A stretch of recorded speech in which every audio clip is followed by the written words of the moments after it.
बुधवार पेठेत पोलिसांची रेड पडली. ही बातमी तशी नवीन नाही. पेपरच्या एखाद्या छोट्या कोपऱ्यात येणारी ही बातमी यावेळी मात्र ब्रेकिंग न्यूज ठरली. कारण होतं या कारवाईचे व्हायरल व्हिडिओ. 11 फेब्रुवारीच्या मध्यरात्री पोलिसांनी पूर्ण पेठ वेढली. येणारे जाणारे सारे रस्ते बंद केले आणि सुरू झालं एक मोठं कॉम्बिंग ऑपरेशन. या रात्री पोलिसांनी शेकडो पुरुषांना रस्त्यावर रांगेत बसवून ठेवलं. त्यांचे व्हिडिओ सोशल मीडियावर वाऱ्यासारखे पसरले आणि एकच चर्चा सुरू झाली. 17 फेब्रुवारीला पुन्हा एकदा रेड पडली. त्यात 11 बांगलादेशी महिलांना अटक करण्यात आली. पण खरी वादाची ठिणगी पडली ती पोलिसांच्या वागणुकीमुळे. रस्त्यावर बसवून ठेवल्यामुळे मानवाधिकारांचा अपमान झाला असं म्हणत आता थेट मानवाधिकार आयोगाकडे तक्रार करण्यात आली आहे. आता प्रश्न पडतो, बुधवार पेठेत जाणं बेकायदेशीर आहे का? तर समजून घ्या, केवळ त्या परिसरातून फिरणं गुन्हा नाही. पण PITA नुसार दलाली करणे किंवा सार्वजनिक ठिकाणी अश्लील वर्तन करणे गुन्हा ठरतो. या संपूर्ण कारवाईत सर्वात धक्कादायक आणि संतापजनक मुद्दा समोर आला. तो म्हणजे अल्पवयीन मुलींना दिलेली वागणूक. या रेडमध्ये 4 अशा मुली सापडल्या, ज्यांचा या व्यवसायाशी काहीही संबंध नव्हता. त्यांना विनाकारण पोलीस स्टेशनला नेण्यात आलं. इतकंच नाही तर पोलीस चक्क त्यांच्या शाळेत जाऊन चौकशी करू लागले. या कारवाईमुळे पोलीस दलांवर मोठी टीका होत असतानाच सामाजिक संघटनांनीही आक्रमक पवित्रा घेतला आहे. व्यवसायात असलेल्या महिलांसाठी काम करणाऱ्या सैली संघटनेच्या वतीने तेजस्विनी यांनी आपली बाजू मांडली.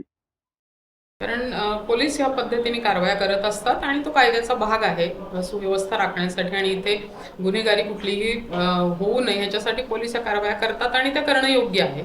त्याला विरोध कधीच नव्हता आणि नसणार. पण जे अल्पवयीन मुली म्हणून ज्यांना घेऊन गेलेत पोलीस, त्यांच्या बाबतीत फार मोठी असंवेदनशील गोष्ट घडलेली आहे. कारण त्या मुली धंद्यात नाही आहेत, त्या शाळकरी मुली आहेत. 10 ते 17 असा त्यांचा वयोगट आहे. त्या अल्पवयीन जरी असल्या, जरी बुधवार पेठेत राहत असल्या, तरी त्या धंद्यातच असतील आणि त्यांना धंद्यातच आणलं गेलेलं असेल हा जो समज करून घेतला गेलाय तो चुकीचा आहे. हा पूर्वग्रह कुठलाही प्रकारे न बाळगता पोलिसांनी अतिशय संवेदनशीलपणे जी हाताळणी करायला हवी होती या विषयाची ती केली नाहीये. त्या मुलींना गुन्हेगारासारखी ट्रीटमेंट दिली गेली. चौकशीसाठी त्यांना चौकीत घेऊन गेले सगळ्यांच्या समोरनं. कुठल्याही प्रकारे त्यांची गोपनीयता राखली गेलेली नाहीये. मध्यरात्रीनंतर ह्या मुलींना जागं करून घेऊन गेले चौकशीसाठी. त्यानंतर त्यांना तपासणीसाठी म्हणून, वैद्यकीय तपासणीसाठी म्हणून ॲडमिट करण्यात आलं ससूनमध्ये, जिथे त्या अल्पवयीन असल्यामुळे पालकांच्या संमतीशिवाय तपासणी करता आली नाही. आणि मुली अजूनही संस्थेमध्ये वसतिगृह नाही, संरक्षणगृहात ठेवलेलं आहे त्यांना, ज्याची काहीही गरज नव्हती. कारण कुठल्याही प्रकारे धंद्यात असलेल्या मुली नाही आहेत. त्यामुळे त्यांचं शालेय जीवन किंवा त्यांचं पुढचं भविष्य याविषयी आता खूप मोठा प्रश्न निर्माण झालेला आहे. आणि आमची अशीच मागणी आहे, इथल्या सगळ्या स्थानिक संस्था असतील किंवा national network of sex worker, जे आम्ही 10 राज्यात काम करणारं देशातलं नेटवर्क आहे, आमची हीच मागणी आहे की तातडीने या मुलींना त्यांच्या पालकांच्या स्वाधीन करावं. केवळ पूर्वग्रहामुळे हा जो काही कारवाई पोलिसांनी केलेली आहे ती तात्काळ मागे घ्यावी आणि त्या मुलींना न्याय द्यावा. सहेली संघाच्या माध्यमातून तुम्ही या महिलांसाठी काम करत असतात. हा व्यवसाय आता परंपरागत चालत आलेला आहे आणि अशा रेड नंतर या महिलांच्या व्यवसायावर काय परिणाम होईल? नक्कीच होतो. कारण आता मी इथे 95 सालापासून काम करते, म्हणजे सहेलीचा स्थापना व्हायच्या आधीपासून मी इथे काम करते.